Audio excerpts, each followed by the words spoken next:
ফয়সাল এবং আলমগীর ওই ঘটনার সাথে সম্পৃক্ত 7 জন আসামিকে আমরা গ্রেপ্তার করি এবং পুলিশের কাছে হস্তান্তর করি। স্বরাষ্ট্র মন্ত্রণালয়ের সাথে আগে থেকেই ছিল পরিচয় হাদির খুনিকে বাঁচাতে সেনা প্রধানের গোপন ষড়যন্ত্র। এজন্যই হয়তো বলে সর্ষের মধ্যে ভূত।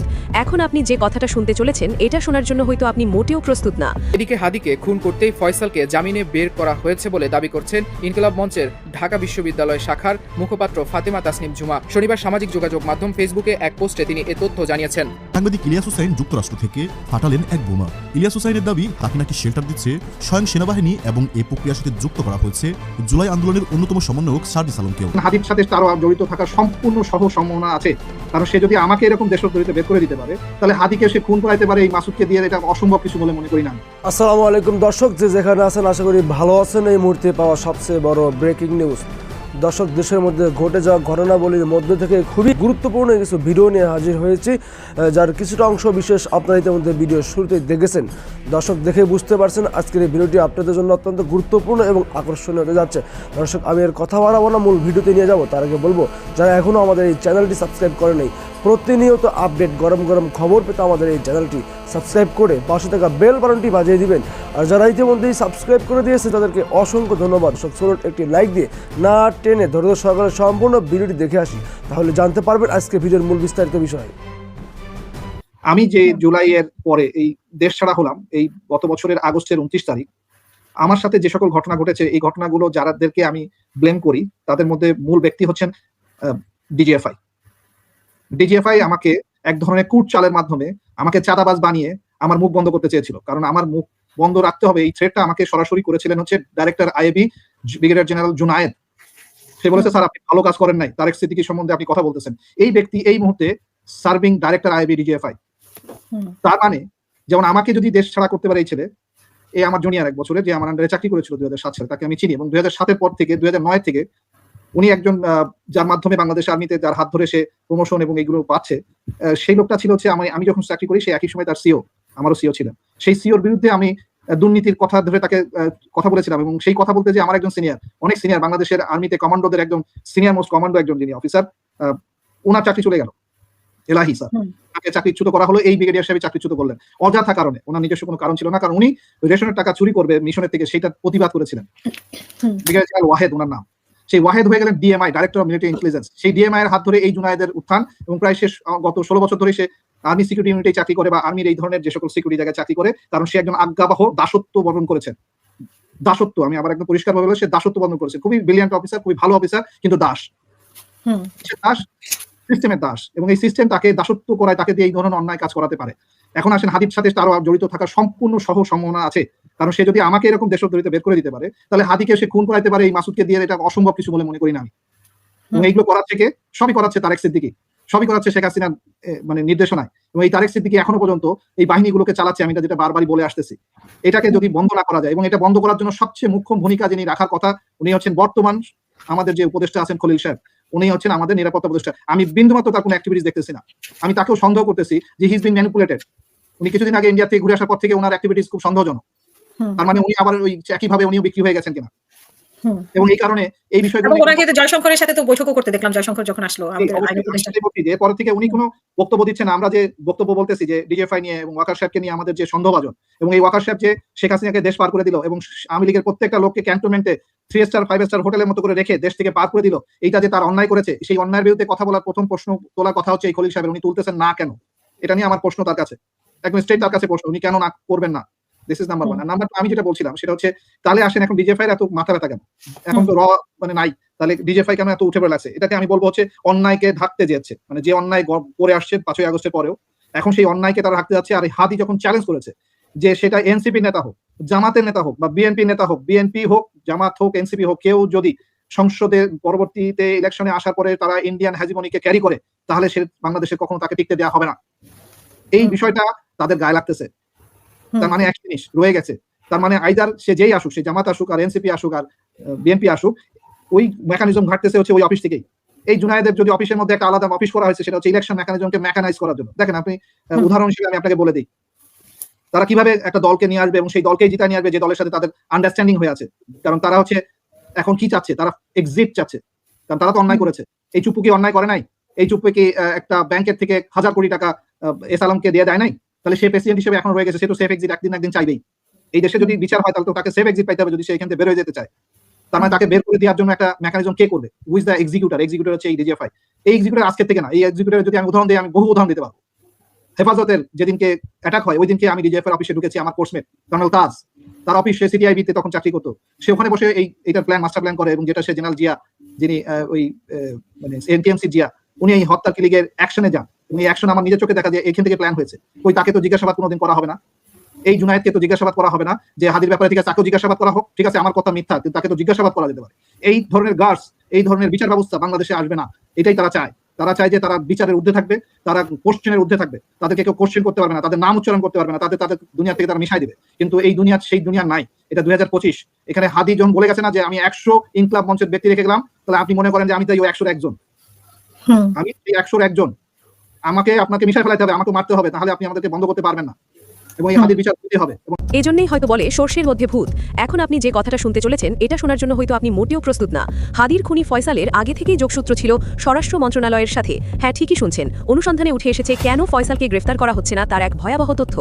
এখনও ধরাছোঁয়ার বাইরে শরীফ ওসমান, হাদি হত্যাকাণ্ডে অভিযুক্ত ফয়সাল করিম মাসুদ। দিন যত গড়াচ্ছে মূল অভিযুক্ত গ্রেফতার না হলেও একের পর এক চাঞ্চল্যকর তথ্য প্রকাশ পাচ্ছে। হাদির ওপর হামলার প্রায় 1 মাস হতে চললেও মূল অভিযুক্তকে গ্রেফতার করতে ব্যর্থ হওয়ায় অন্তর্বর্তী সরকারের উপর প্রশ্ন উঠছে। ইনকিলাব মঞ্চ ও জুলাই আন্দোলনের সঙ্গে সম্পৃক্তরা অভিযোগ করছেন হাদির হত্যাকারীদের ধরতে সরকারের গড়িমাসি চলছে। এর মধ্যে সামনে এসেছে এক ভয়াবহ তথ্য। অনুসন্ধানে দেখা যায় হত্যাকারী ফয়সাল করিম মাসুদ 2025 সালের জানুয়ারিতে প্রকাশিত স্বরাষ্ট্র মন্ত্রণালয়ের অধীন মাদকদ্রব্য নিয়ন্ত্রণ অধিদপ্তরের জনসচেতনতামূলক একটি টিভি বিজ্ঞাপনে অভিনয় করেছিলেন। ফয়সালের অভিনীত বিজ্ঞাপন স্বরাষ্ট্র মন্ত্রণালয়ের অধীনে থাকা মাদকদ্রব্য নিয়ন্ত্রণ অধিদপ্তরের সাইটের সাথে যুক্ত ইউটিউব চ্যানেলের সর্বশেষ 2025 সালের 4 নভেম্বর আপলোড হয়েছে। প্রথমবার আপলোড হয়েছিল 2025 সালের 23 জানুয়ারি, মানে সে স্বরাষ্ট্র বা এই রিলেটেড এজেন্সির সাথে আগে থেকেই পরিচিত থাকার সম্ভাবনা রয়েছে। হাদি হত্যার মাস্টারমাইন্ডদের ধরতে আরও ইজি হয় যদি বের করা যায় কোন এজেন্সি এই বিজ্ঞাপনটি বানিয়েছে। এই নিয়ে প্রবল আলোচনা শুরু হয়েছে সামাজিক যোগাযোগ মাধ্যমগুলোতে। এদিকে হাদিকে খুন করতেই ফয়সালকে জামিনে বের করা হয়েছে বলে ধারণা অনলাইন অ্যাক্টিভিস্টদের। সরকারি বাসা কে এই জামিনের জন্য তদবির করেছিল, কোন জজ এই রায় দিয়েছিল, সে কার রিক্রুট করা, কোন আইনজীবী জামিন করেছে, কার চ্যানেলে সে ইনকিলাবে এসেছিল। এদিকে কবির নামে যাকে গ্রেফতার করা হলো তিনি হাদিকে হত্যার জন্য সেন্টারে সেদিন প্রথম অ্যাটেম্প্ট নেয়। সেদিন ফয়সাল সঙ্গে ছিল। ফয়সাল ছাড়া কবিরের কাছেও লিড থাকার হাই চান্স আছে। তার কাছ থেকেও পাওয়া যাবে মাস্টারমাইন্ডদের তথ্য। তবু কেন মামলার অগ্রগতি নেই, নতুন কোনো তথ্য পাওয়া যাচ্ছে না বলা হচ্ছে। এই প্রশ্নগুলোর উত্তর অনুসন্ধানী সাংবাদিকরা জাতির সামনে উন্মুক্ত করলেও অনেক জট খুলে যায়। হাদি হত্যার ঘটনায় এখনো পর্যন্ত ফয়সালের বাবা, মা, স্ত্রী সহ 11 জনকে গ্রেফতার করা হয়েছে। তাদের মধ্যে 6 জন আদালতে 164 ধারায় স্বীকারোক্তিমূলক জবানবন্দি দিয়েছেন। এছাড়া 4 জন সাক্ষীও আদালতে সাক্ষ্য দিয়েছেন। ফয়সালের সরকারি বিজ্ঞাপনে অংশগ্রহণের বিষয়টি হাদির হত্যাকাণ্ডে সরকারের সাথে তার সম্পর্ক নিয়ে নতুন করে বিতর্ক সৃষ্টি করেছে। জানা গেছে জুলাই গণঅভ্যুত্থানের পর 2024 সালের 8 নভেম্বর রাজধানীর মোহাম্মদপুরের আদাবর এলাকায় এক ডাকাতির মামলায় অস্ত্রসহ গ্রেফতার হন ফয়সাল করিম মাসুদ। ওই ঘটনায় তার বিরুদ্ধে 17 লাখ টাকা লুটের অভিযোগ ছিল। পরে বিতর্কিত এক জামিনে তিনি মুক্তি পান। এমন একজন অপরাধের সরকারি বিজ্ঞাপনে অংশগ্রহণ এবং তার পরপরই হাদি হত্যাকাণ্ডে ফয়সালের নাম উঠে আসা পুরো ঘটনাক্রমকে আরও প্রশ্নবিদ্ধ করে তুলেছে। এদিকে হাদি হত্যা ঘটনায় অভিযুক্ত ফয়সালকে ধরতে না পারা, তার সেফ ট্রানজিট এবং সরকারি বিজ্ঞাপনে তার অভিনয় সব মিলিয়ে সরকারের প্রতি চাপ বাড়াচ্ছে। শরীফ উসমান হাদি হত্যাকাণ্ডের ঘটনায় এবার সন্দেহের তালিকায় ভেসে আসছে বিএনপি নেতা মির্জা আব্বাস এবং উপদেষ্টা পরিষদের অনেকের নাম।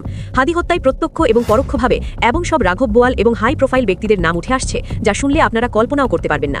শুধু তাই নয়, এই হত্যাকাণ্ডের মোড় ঘোরাতে স্বয়ং প্রশাসন থেকেই রটানো হয়েছে এমন সব গুজব যার আসলে কোনো অস্তিত্ব নেই। শোনা যায় শুটার ফয়সাল এই হত্যাকাণ্ডের জন্য 127 কোটি টাকা পেয়েছে। টাকার অঙ্কটা শুনলে যে কারোর চোখ কপালে উঠতে বাধ্য হবে। কিন্তু প্রশ্ন হলো, এত বিশাল অঙ্কের টাকা কে দিল কিংবা কেন দিল? তখনই অভিযোগের তীর সরাসরি গিয়ে পড়ে বিএনপি নেতা মির্জা আব্বাসের পেছনে। এর পিছনে একটি শক্তিশালী কারণ রয়েছে। আপনারা জানেন মির্জা আব্বাস এবং নিহত উসমান হাদি একই নির্বাচনী আসন থেকে প্রতিদ্বন্দ্বিতা করছিলেন। রাজনৈতিক মহলে এবং সাধারণ মানুষের মনে এই কথাই ঘুরপাক খাচ্ছিল। উসমান হাদি যদি বেঁচে থাকেন বা তাকে যদি সরিয়ে দেওয়া হয় তবে এই আসনের সবচেয়ে বড় লাভ হবে কার? উত্তরটা খুবই সহজ, মির্জা আব্বাসের। তদন্তের গভীরে গিয়ে যে তথ্য বেরিয়ে এলো তা ছিল আরও ভয়ঙ্কর। জানা গেল এই 127 কোটি টাকার সম্পূর্ণ লেনদেন নাকি হয়েছে মির্জা আব্বাসের মালিকাধীন ঢাকা ব্যাংকের মাধ্যমে। এই তথ্য সামনে আসার পর জনমনের সন্দেহ বিশ্বাসে রূপ নিয়েছে। সবাই ভাবতে শুরু করলো, তাহলে কি এই হত্যাকাণ্ডের মূল নির্দেশদাতা পরিকল্পনাকারী হিসেবে মির্জা আব্বাস আছেন? নিজের পথের কাঁটা সরাতে কি এত বড় অঙ্কের টাকার খেলা হলো? পরিস্থিতি যখন টান টান উত্তেজনার, ঠিক তখনই দেশের রাজনীতিতে ঘটে গেল আরেকটি বড় ঘটনা। হাদি হাদি হত্যার বিচার এবং তদন্ত যখন তুঙ্গে, ঠিক সেই সময় বিএনপি নেতা জনাব তারেক রহমান দেশে ফিরে এলেন। তার দেশে ফেরার পর সাধারণ মানুষ আশা করেছিলেন এবার হয়তো ন্যায় বিচার প্রতিষ্ঠা হবে, কিন্তু অদ্ভুত কারণে হাদি হত্যার সমস্ত তদন্ত যেন থমকে গেল, তদন্তের গতি ঘুরে গেল। অন্যদিকে সবচেয়ে অবাক করা বিষয় হলো দেশের মূল ধারার সংবাদ মাধ্যমগুলির ভূমিকা। যে সংবাদ মাধ্যমগুলো আগে হাদি হত্যা নিয়ে সরব ছিল, তারা হঠাৎ করেই চুপ, যেন কোনো অজানা কারণে হাদি হত্যার খবর বা তদন্তের অগ্রগতি নিয়ে আর কোনো তুলকালাম দেখা গেল না। কোনো জোরালো প্রতিবেদন নেই, কোনো আলোচনা নেই, যেন উপর মহলের কোনো অদৃশ্য ইশারায় সবাই চুপ হয়ে গিয়েছেন। তখন দেশের সাধারণ মানুষ এবং সচেতন নাগরিকরা ভাবতে শুরু করলেন, তাহলে কি হাদি হত্যার সঠিক বিচার পাওয়া যাবে না, নাকি রাজনৈতিক সমঝোতার আড়ালে রক্তের দাগ মুছে ফেলা হবে? অনেকের মনে ধারণা জন্মালো এই হত্যাকাণ্ডের সাথে পরোক্ষভাবে প্রশাসনও যুক্ত। প্রশাসন যদি যুক্ত না থাকে, তবে তারা কেন সঠিক পদক্ষেপ নিতে পারছে না? কেন তদন্তের গতি কমিয়ে দেওয়া হলো? রাজনৈতিক পর্যবেক্ষকদের একাংশ বলছেন ওসমান হাদি সাম্প্রতিক সময় দলের ভেতরে একটি আলাদা অবস্থান তৈরি করছিলেন। তিনি কেবল কর্মী ছিলেন না, তিনি ছিলেন প্রভাবশালী, জনপ্রিয় এবং ভবিষ্যৎ নেতৃত্বের সম্ভাব্য মুখ। আর ঠিক এখানেই শুরু হয় অস্বস্তি। প্রশ্ন উঠছে, ক্ষমতা, নিয়ন্ত্রণ আর প্রভাবের লড়াইয়ে ওসমান হাদি কি কারোর জন্য পথের কাঁটা হয়ে উঠেছিলেন? এই প্রশ্নের পরপরই রাজনৈতিক আলোচনায় উঠে আসে একটি নাম, মির্জা আব্বাস। অভিযোগকারীদের দাবি অনুযায়ী দলীয় অভ্যন্তরীণ রাজনীতিতে যাদের হাতে সিদ্ধান্ত ও প্রভাব কেন্দ্রীভূত, এই হত্যাকাণ্ডের রাজনৈতিক লাভ ক্ষতির হিসাব সেখানে গিয়ে মেলে। এখানেই প্রশ্নটা আরও ধারালো হয়। হত্যাকাণ্ডের পর কেন দলীয় পর্যায়ে জোরালো প্রতিবাদ বা স্বচ্ছ তদন্তের দাবি দেখা গেল না? কেন দ্রুত এই ঘটনা চাপা পড়ে গেল রাজনৈতিক নীরবতায়? রাজনীতিতে নীরবতা কখনো কখনো কৌশল হতে পারে, কিন্তু যখন নীরবতা প্রশ্নকে আরও বড় করে, তখন সেই নীরবতাই সন্দেহের জন্ম দেয়। বিশ্লেষকদের মতে বাংলাদেশের রাজনৈতিক ইতিহাসে অভ্যন্তরীণ দ্বন্দ্ব থেকে সহিংসতায় গড়ানোর নজির বিরল নয়। ফলে ওসমান হাদি হত্যাকাণ্ডের ক্ষেত্রেও কেবল রাস্তার অপরাধের গল্পে সীমাবদ্ধ থাকলে সত্য আড়াল হয়ে যাওয়ার আশঙ্কা থেকেই যায়। যারা মনে করেন সঠিক তদন্তের মাধ্যমে হাদি হত্যার সঠিক বিচার হওয়া উচিত, খুনিদের দেশের সর্বোচ্চ শাস্তি মৃত্যুদণ্ড কার্যকর করা উচিত, তারা কমেন্ট বক্সে লিখুন হাদি হত্যার বিচার চাই। ইনকলাব মঞ্চ 1 মিনিটের জন্য ঘুমায় নাই। শহীদ হাদিকে যেদিন ঘুম পাড়ায় দিয়ে আসলো কবি নজরুলের পাশে, সেদিন থেকে আজ পর্যন্ত 1টা মিনিটের জন্য ঘুমায় নাই। ইনকলাব মঞ্চ জেগে আছে, বিচার চায়, বিচার। সে বিচারটা কার কাছে চায়? আমেরিকার কাছে চায়, চীনের কাছে চায়, না বাংলাদেশের সরকারের কাছে চায়। আর বাংলাদেশের সরকার বলতে আমরা একজনকেই বুঝি, হ্যাঁ ভাই একজনকেই বুঝি, ডক্টর ইউনূস স্যার। ওনার কাছে এই বিচারটা চাচ্ছে, কিন্তু ইউনূস স্যার কি কোনো জবাব দিচ্ছে? হ্যাঁ, ওনার পক্ষ থেকে গোয়েন্দা বিভাগ যে জবাবটা দিছিল, সেই জবাবের সাথে বর্তমানের অবস্থা মিলে না। হ্যাঁ, মিলে না। গোয়েন্দা বিভাগ আমাদেরকে কি বলছে? যে সে ভারতের দিকে চলে গেছে, এরকম একটা ইঙ্গিত দিছে। বাংলাদেশে নাই, মোটামুটি এই ইঙ্গিতটাই তো দিছে। কিন্তু আসামি দাবি করতেছে সে দুবাইতে আছে। শুধু দুবাই কোন লোকেশনে? আবার সেটা আবার সারজাতে আছে। এখন আপনারা চিন্তা করেন, আসামি তার পরিচয় দিতেছে, তার ঠিকানা বইলা দিতেছে, সে কোথায় আছে। এটা কি বিশ্বাসযোগ্য? না, বিশ্বাসযোগ্য না। অনেকে মনে করতেছে এটা এআই দিয়ে তৈরি। না, এটা এআই দিয়ে তৈরি না। আমি সিনেমার মানুষ ভাই, আমি বুঝতে পারি তার ঠোঁটের নড়াচড়া, কথা কোত্থেকে বাইর হইতেছে। কিছু কথা বাইর হয় ভাই ঠোঁটের আগা থেকে, আর কিছু কথা বাইর হয় পেটের ভিতর থেকে, আর কিছু কথা বাইর হয় ভাই এই মাথা থেকে। ওই চোখ দেখলেই বোঝা যায়। ও তো আর আমার মতো সানগ্লাস পরা না, ওর চোখ দেখতে পাচ্ছি তো। ওর চোখ দেখে আমি বুঝতে পারতেছি এগুলো ঠোঁটের আগার কথা, ব্রেন থেকে না, ঠোঁটের আগা, মুখস্থ করা কথা। হ্যাঁ ভাই, মুখস্থ করা কথা। আর সে কেনই কথাগুলো বলতেছে? ওই যে তার মা বাপ সহকারে 11 জনকে ধরে রাখছে, ওই জন্য সে সামনে আসছে। কিন্তু এই মা বাপ বা তার গার্লফ্রেন্ড, বউ, এদেরকে যদি না ধরতো তাইলে কি আসতো? হ্যাঁ, তারপরেও সে আসতো। কারণ কি জানেন? তাকে নিয়ে কেউ খেলতেছে, তার পিছনে কেউ আছে, যা শিখাই দিতেছে সে তাই বলতেছে। আজকে একটা ভিডিও দেখলাম, এই ভিডিওতে সে বৈশা কথা বলতেছে, বোঝা যায় বৈশা কথা বলতেছে, যদিও বোঝার কোনো ক্ষমতা নাই, কারণ ক্যামেরাটা ঠিক এই জায়গাটা রাখে, ব্যাকগ্রাউন্ড যেন দেখা না যায়। তারপরে যে সে বৈশা রয়েছে একটা লাল চেয়ার বা প্লাস্টিকের চেয়ার বা সোফা, এরকম একটা কর্নার দেখা যাচ্ছে। তার মানে সে বৈশা কথা বলতেছে রিল্যাক্স মুডে। হ্যাঁ, রিল্যাক্স মুডে কথা বলতেছে। তার এই লাস্ট ভিডিওটা, মানে আমি 3টা দেখছি, জানি না কয়টা আপনারা দেখছেন, আমি 3টা দেখছি। শেষ যেটা দেখছি, এর পিছনে উদ্দেশ্য ছিল, বিরাট বড় একটা উদ্দেশ্য। প্রথম উদ্দেশ্য হলো সে ওসমান হাদিকে, শহীদ ওসমান হাদিকে এমন একটা জায়গায় নিয়ে যাচ্ছে ধীরে ধীরে। এর আগেও সে কিছু কথা বলছে যে আমি তাকে 5 লাখ টাকা দিছি একটা কাজ করাইবার জন্য। তার মানে ওসমান হাদি তদবির করতো। এবং সে এই কথাও বলছে যে আমি ওনাকে চেকে দিতে চাইছি, উনি বলছে না, ক্যাশ লাগবে, আর অ্যাডভান্স ছাড়া কাজ করা যাবে না। তার মানে দেখেন, সে ভিডিওতে ওসমান হাদির দিকে এমন কিছু ইঙ্গিত করতেছে যে আপনার মনের মধ্যে প্রশ্ন চলে আসবে, ওসমান হাদি তাইলে কি তলে তলে ওই তদবির ব্যবসা করতো? এর কাছ থেকে নাহলে 5 লক্ষ টাকা নিল কেন? তারপরে সে কি বলতেছে, 200 গেঞ্জি দেওয়ার জন্য তাকে খুব চাপ দিছে, টেলিফোন করছে। আপনারা তাকে জিজ্ঞাসা করেন, মানে ওসমান হাদির সঙ্গে যারা ছিল তাদেরকে জিজ্ঞাসা করতে বলতেছে। এ পর্যন্ত বলা ঠিক আছে, আচ্ছা ধরে নিলাম এগুলো হইতে পারে, এগুলো আমরা বিশ্বাস করতেও চাই আবার করতেও চাই না। এগুলো সবই প্রমাণ পাওয়া যাবে ওসমান হাদির আশেপাশে যারা আছে তাদের সঙ্গে কথা বললে। কিন্তু আজকে যেটা বললো, এটা একটা ভয়াবহ ব্যাপার, যে তাকে পার কইরা দিছে। মানে যে লোকটা, কি মোল্লা যেন নাম, ওই লোকটা যে তাকে পার কইরা দিছে, সে কে? সে হচ্ছে র্যাবের সোর্স। সে বলতেছে যে র্যাবের সোর্স উত্তরায় থাকতো, তাকে নিয়ে সেফ জোনে রাখছে এক রাত, তারপরে তাকে বলছে যে দেখো ফেসবুকে ইউটিউবে ছড়াইয়া গেছে, তুমি এটা করছো, এই ঘটনা তুমি ঘটাইছো, তোমাকে কিন্তু ছাড়বে না, তুমি পালাইয়া যাও। তাহলে কি করে পালামু? সেই লোক তাকে ব্যবস্থা করে দিছে, সেই র্যাবের সোর্স তাকে সেই ব্যবস্থা করে পার করে দিছে। সেই মোল্লাই তাকে ভারত হইয়া বা অথবা মনে করেন ঢাকা এয়ারপোর্ট দিয়া কিভাবে পার করছে, এটা ওই মোল্লাকে ধরলে বোঝা যাবে। এটাও সে শিখাই দিতেছে যে ওরে ধরেন, ওর নাম কি আমি ঠিক বুঝি নাই, সরি, নামটা আবার পরে আপনারা জানা নিয়েন, ওর ভিডিও দেখলেই বুঝতে পারবেন। ওকে ধরতে ইঙ্গিত দিয়ে দিচ্ছে বাংলাদেশ পুলিশকে যে ওরে ধরলেই আপনি সত্যটা জানতে পারবেন। আবার তার নাম কেন বলতেছে? সে এত বড় উপকার করলো, তারে দুবাই পর্যন্ত পৌঁছায় দিল, তারপরে তার নাম কেন বলতেছে? এই জন্য বলতেছে তার সন্দেহ সেই তাকে এই খুনি বানাইছে। হ্যাঁ, সে আসল খুনিকে লুকায়া তাকে খুনি বানাইছে, এবং এই জন্যই তাকে পার কইরা দিয়া, যদি পালায়া যা পার কইরা দিয়া তাকে খুনি বানাইছে, এটা সে বলতে চাচ্ছে। এখানেই শেষ না, শেষের দিকে একটা মারাত্মক কথা বলছে, সেটার জন্যই সে এই ভিডিওটা করছে। এটাই তার মূল ইঙ্গিত, মূল টার্গেট কি সেটা সে বলতেছে যে এই খুনের পিছনে শিবির এবং জামাতের হাত থাকতে পারে। এটা বললেই সে ভিডিওটা শেষ করছে, বুঝছেন? মানে এন্ড ক্লাইম্যাক্সটা সে রেখে দিছে। লাস্টে কি বলবে? যা কিছু বলছে ইনায়া বিনায়, আমার মারে ধরছে, আমার 65 লক্ষ টাকা ব্যাংকে, এটা আমার হালাল টাকা, রোজগারের টাকা, হাবি জাবি বহুত কথা বলার পর লাস্টে ইঙ্গিত দিল জামাতে ইসলাম এবং শিবিরের দিকে। তার মানে কি জানেন, ওই যে কিছুদিন আগে কিছু কথা শুনছেন না, কেউ কেউ বলতো ও গিনিপিক, ও তেলাপোকা, ও ব্যাং, ওরে দিয়া পরীক্ষা নিরীক্ষা করছে, এটা ম্যাটিকুলাস ডিজাইনের মধ্যে দিয়ে এই ঘটনাটা ঘটছে। মানে শহীদ ওসমান হাদির এই ঘটনাটা ঘটানো হয়েছে একটা অঙ্কের মাধ্যমে, মানে তাকে আমরা শেষ করে দিয়া পরে আমরা এটা দোষ দিব পার্শ্ববর্তী দেশ বা আওয়ামী লীগ, এরকম কারোর দিকে আমরা দোষটা দিব, এরকম একটা ডিজাইন করছে, বুঝছেন? তার মানে কি জানেন, এই আসামি এখন কারো হইয়া এইসব বয়ান দিয়া বিভ্রান্তকর কথাবার্তা বইলা আমাদের মাইন্ড ডাইভার্ট করে দিচ্ছে। কিন্তু আমরা কি তা হমু? নিশ্চয়ই না। দেখেন, ও যদি দুবাইতে থাকতো, দুবাইতে থাকলে ডক্টর ইউনূস স্যার কি করতে পারে সে জানে।